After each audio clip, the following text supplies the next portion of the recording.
Narcissists love anything that gives them status or position over others. Mm, Now, yeah.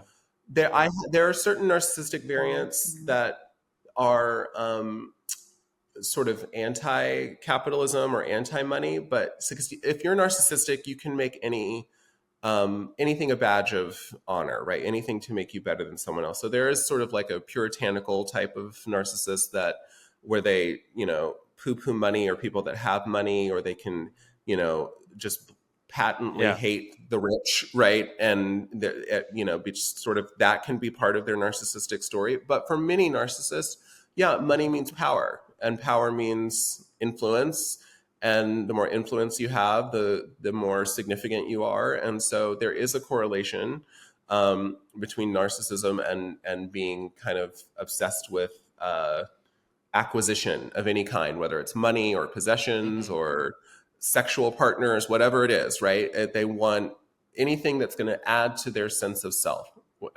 Friends that are popular and have money, a lot of narcissistic people that maybe Cloud didn't come chasing. from money or Mhm. don't have money will associate with people that are Mhm. rich, right? Because it makes them feel better by Yeah. association. So yeah. Yikes, man. What are we gonna do? Oh. Because I feel like earlier when you were describing the situation where a kid comes up to their parent, they're like, "Hey, I need help with something." The parents like, "Hey, be tough. Don't be so vulnerable.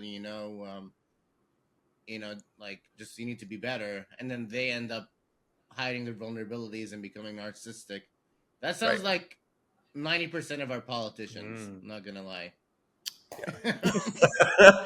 Yeah, so there's that. I do think that politics does attract a lot of narcissism. There's certain fields, wanting to be a CEO.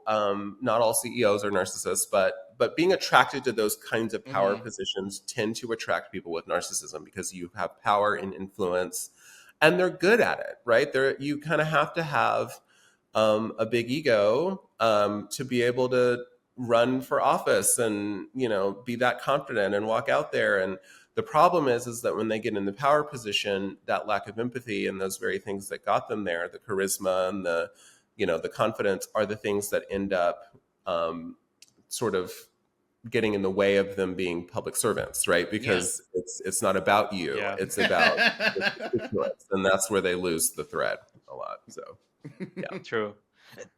Do people like so we said that charisma and this big ego um, creates the tension and the attraction to these individuals so that they can get in these positions of power.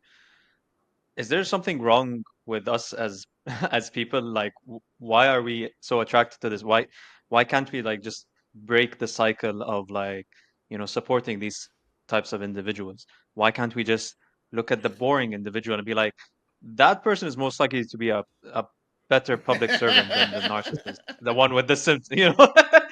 Yeah. I mean, tale as old as time, right? Because I think that narcissistic people leading others is sort of like it's just the story that seems to be told over and over again.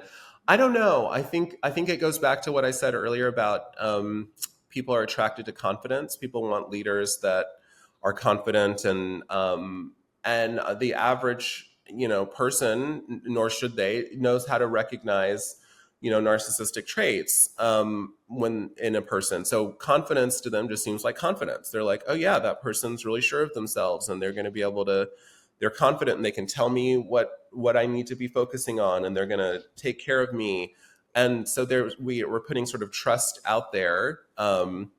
and I think there's not enough critical kind of you know perspective on that these are human beings, and there are traits that you can, I mean, once you've studied narcissists, there's just traits that stick out even if they seem quote unquote normal, right? And so I think most people just Yeah. don't know how to pick that out. But if you've ever been around a narcissistic person for a long period of time, you kind of develop like a spidey sense Hmm. around it. And even when they're not Yeah. saying the things, you can kind of feel it. And there's something in the eyes and all of that. So But I think people they think they're confident and they want somebody to lead them.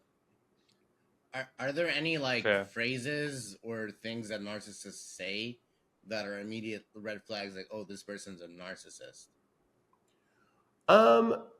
No, because if they're, I mean, I think it's easy if someone is like just overtly boastful, right? They're Mhm. constantly talking about themselves and how great they are. That's a red flag. Right. That's- That I'm can the be greatest. I'm the smartest. I'm right. the That's a best. big red flag. Other things like not being able to take responsibility for things that go wrong, or nothing is ever their fault. That's another red flag. Okay.